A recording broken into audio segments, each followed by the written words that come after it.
निकला था तो मेरे ख्याल से इनकी 6 महीने की तैयारी थी। LIU की रिपोर्ट है मेरे पास में, 6 महीने की तैयारी थी गुजरों की। ये पहुंचे कम से कम भी 10 से 15 हजार और हम मात्र 30 मिनट की खबर पे 7,500 थे। तो सारे युवा ही आज निर्णय लो, आज ही मौका है। इधर बार बार अगर पंचायत संख्या थाने भवन में कुछ थी, नौते में कुछ थी, यहाँ कुछ हो रहे। मुझे तो ऐसा लग रहा है जैसे नौते लोगों में पंचायत हो रही हो। तो मामला ऐसा ना करो, इसे ज्यादा लंबा ना खींचो। सबके विचार सुन लिए। मुझे एक और अचंभित हुआ है, इन्हें मारे वालों को यार इतिहास के बारे में जानकारी ज्यादा, वर्तमान के में कम है। इतिहास में महाराणा प्रताप ने क्या करा, फलाने ने क्या करा, डिगड़ा ने क्या करा, हमने क्या करा। यार तुम भी तो हमारे बड़े हो, हम भी कुछ पता तक मन यू कार्य करा। अगर ऐसा उदाहरण समाज में पेश होगा तब जाकर उदाहरण होगा। भाई आप इसी को बोलियो, अब इतिहास में तुमने पढ़ रखा जाग तुमने। अब मैं इसी कड़ी में देखिए, हमारे बीच में बड़े बड़े अनुभवी अलग अलग संगठनों में राजनीतिक पदों पे और क्षेत्र का अलग अलग जगहों पे नेतृत्व करने वाली शख्सियां हमारे बीच में बहुत बैठी हुई हैं। मैं तो एक बहुत छोटा सा व्यक्ति हूं और एक तहसील लेवल पे मेरी एक प्रैक्टिस है। लेकिन मित्रों, उदाहरण और सीखने की प्रेरणा ये हमारे बीच में जो है बुजुर्गों से अनवरत हमारे बीच चली आ रही है। हम लोग आज भी इसका अनुपालन कहीं ना कहीं करते हुए चले आ रहे हैं और सभी मित्रों और साथियों को जो लोग मानकर चलते हैं, उनका सहयोग लेकर चलते हैं, उनके उदाहरण कहीं ना कहीं अक्सर से ऐसे बन ही जाते हैं जो हमारे संचालक महोदय जी कह रहे हैं। धैर्य और अनुशासन हमारे समाज की एक बहुत बड़ी ताकत और हथियार है। मैं तो सीखने वाला व्यक्ति हूँ। पूर्व वक्ताओं से अपनी वाणी को मिलाते हुए यही कहना चाहूंगा, जो उदाहरण हमारे बड़े भाई कबीर सिंह जी संचालक महोदय आपके बीच में देना चाह रहे हैं, वो सिर्फ इतना ही मात्र है। हम यहाँ राजपूत समाज से 2 लड़के प्रैक्टिस करते हैं और पता नहीं दुर्भाग्य है या सौभाग्य है, दोनों ही हम अलग अलग गुट में हैं। लेकिन आप सभी बुजुर्गों का आशीर्वाद, श्री राम प्रभु की ऐसी कृपा है कि आज हम इस उदाहरण को आप लोगों के बीच प्रस्तुत करने में जो है समर्थ हुए हैं। ऐसा घटनाक्रम घटा है कि हम दोनों ने ही इलेक्शन लड़ा इस बार अपने गुट से और दोनों ने बहुत अच्छी जीत हासिल की है। इसके लिए मैं आप सभी समाज का शुक्रगुजार हूं कि आप लोगों के संस्कार इतने बेहतर हैं, इतने अच्छे हैं कि ये हमारे लिए अनुकरणीय तो नहीं है। हमारे युवा साथियों के लिए भी, हमारे बच्चे आजकल जो है फेसबुक और उसके पहलवान बने हुए हैं। मैं समझता हूँ इससे बाहर आने की हमें आवश्यकता है। दूसरी कुछ शब्द में आज जिस परिवेश के लिए हम यहाँ इकट्ठे हुए हैं, जिस समस्या के निराकरण के लिए, जिस अभियान के लिए हम यहाँ एकत्रित हुए हैं, मैं कुतुबपुर की धरती पर बाहर से आए हुए सभी अपने साथियों का, बुजुर्गों का यहाँ स्वागत सत्कार करता हूँ और उनका धन्यवाद करता हूँ कि उन्होंने एक राजपूत समाज को दिशा देने का जो कार्य शुरू किया है। हम लोग इसमें हर तरीके से आप लोगों का सहयोग करेंगे। एक बहुत बड़ा उदाहरण हमारे पास सदियों और युगों से चला आ रहा है। श्री राम जहां उनका अभिषेक होना था, राज्याभिषेक, वहां उन्हें अभिषेक के दिन ही वनवास जाना पड़ा था और उन्होंने अपने बुजुर्गों का, अपने उनका वचन का पालन करने के लिए वनवास जाना बहुत उचित समझा था, ताकि वो मर्यादा, वो अभिमान, वो स्वाभिमान हमारे कुल का जिंदा रहे, जिसके लिए हम जाने जाते हैं। और जो विपत्तियां और जो समस्याएं उन्होंने वनों में झेल करके वो मर्यादा पुरुषोत्तम का जो प्रचलन हमारे बीच में दिया है, वो बिल्कुल ही अनुकरणीय है। सिर्फ 2 ही भाई वहां वन में थे, लेकिन उन्होंने जनता का साथ लेकर वो उदाहरण प्रस्तुत किया है जो सभी देव देवता, ब्रह्मांड की सभी शक्तियां जिसे नहीं भेद पा रहे थे, उस रावण रूपी राक्षस का अंत करके धर्म को विजयी बना करके उन्होंने उदाहरण हमारे बीच प्रस्तुत किया है, जो युगों युगों से हमारे बीच आज तक चला आ रहा है। मित्रों, ये आपके संस्कार और आपकी जो परिपाटी आप समाज को देने का काम करते हैं, ये उसका उदाहरण है।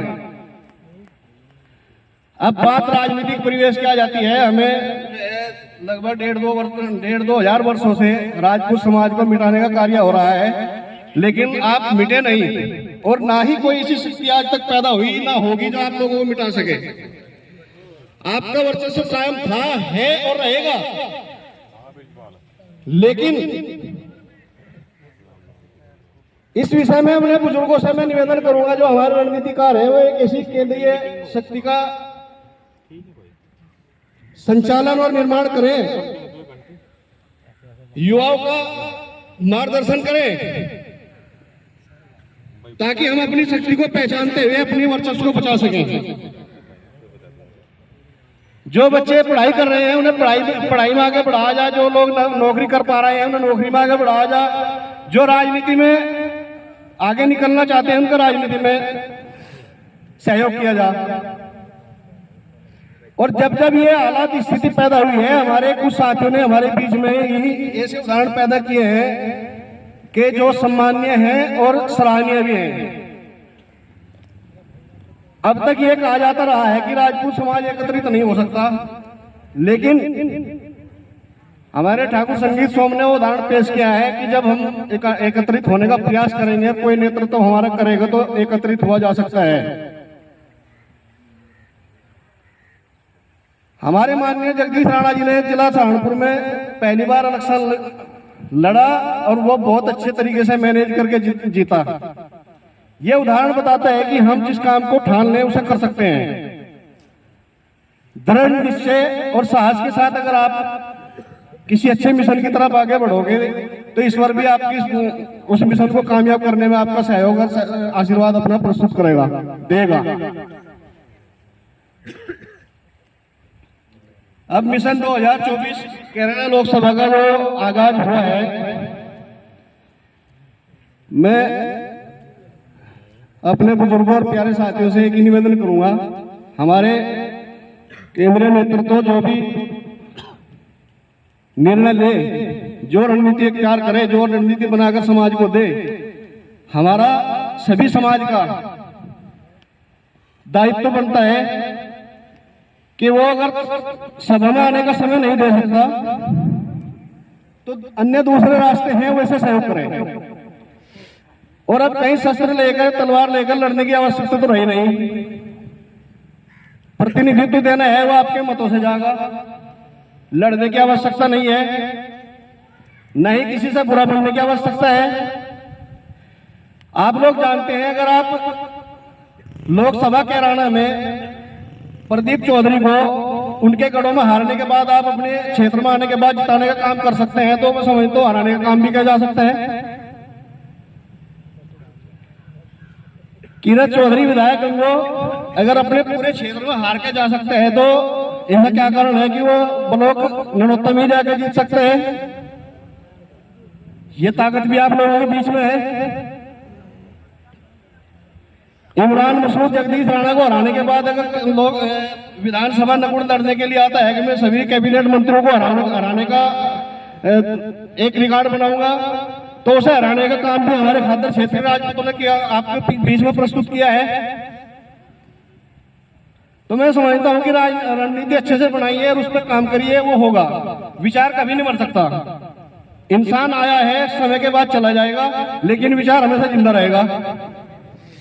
यह आपके क्षत्रियत्व की छवि है, हमेशा चली आ रही है और आगे भी चलेगी। तो एक ऐसा केंद्रीय नेतृत्व गठित कर लें जिससे जो है हमारे समाज का उत्थान हो सके और हम लोग उस संगठन का पालन कर सके, उसके विचारों को आगे बढ़ा सके। तो मैं तो समझता हूँ ज्यादा सटीक हमारे बीच में यही रहेगा। बाकी बुजुर्ग लोग आप बैठे हैं, जो आप उचित निर्णय लेंगे उस निर्णय के हम आपके साथ हैं, उसका सम्मान करेंगे और उसके लिए संघर्ष करेंगे। और दूसरी बात मैं एक और कहना चाहूंगा, हम किसी को हराने का काम ना करके अपना एक नेतृत्व पैदा करने का काम करें तो ये ज्यादा उचित विचार मेरा रहेगा। जनता आपको लाइक करती है, हमेशा से करती आई है, लेकिन उसके सहयोग में आप लोगों को भी फिट होना पड़ेगा। उनका सहयोग लेना भी पड़ेगा, जहां उन्हें सहयोग के मार्गदर्शन की जरूरत है उन्हें देना भी पड़ेगा, तभी लोग आपके साथ आएंगे। अन्य कई जातियां जो है इस मीर भोज के मुद्दे को लेकर जो है गुजरों में बहुत खपा है, वो हमारे साथ आना चाहती है, लेकिन हमें उन्हें नेतृत्व देना पड़ेगा। आप उसकी तैयारी करिए, निश्चित तौर से सफलता आपके कदम चूमेगी। जय हिंद, जय भारत, जय श्री राम। मैंने उसमें याद हो किसी साथी ने देखा होगा, एक कुशल पाल हमारे क्षत्रिय समाज के अध्यक्ष हैं, इन्होंने मुझे कहा कि आज ये गुर्जर समाज के लोग मीर भोज को लेकर के इकट्ठा, और लाखों की संख्या में इकट्ठा हुए, लाखों की संख्या। तो कलार होटल में इन्होंने आयोजित किया, मैं भी गया था, उसमें बोला, और आप यकीन मानिए कि उसमें 1,13,000 लोगों ने उसको पसंद किया। उसमें हमने 2-3 ही बातें रखी थी, 2-3 मुख्य बात रखी थी, और वो ये रखी थी कि किसी ने वो भी वीडियो में इनको अब जो है इनके मैं वायरल कर दूंगा, उसमें आप पढ़ लेना, काफी वो यूट्यूब पे चली। हमने कहा कि इन्होंने ना तो ऐतिहासिक प्रमाणिकता की बात की, हम किसी अतीत में कोई बात हम करते हैं जिसको आज हम अपने महापुरुषों को मानते हैं, पूजने करते हैं, तो किस आधार है? आधार क्या है? ऐतिहासिक प्रमाणिकता है। महाराणा प्रताप और पृथ्वीराज चौहान और बहुत सारे, धीर सिंह पुंडीर, ये वो इतिहास के महापुरुष हैं।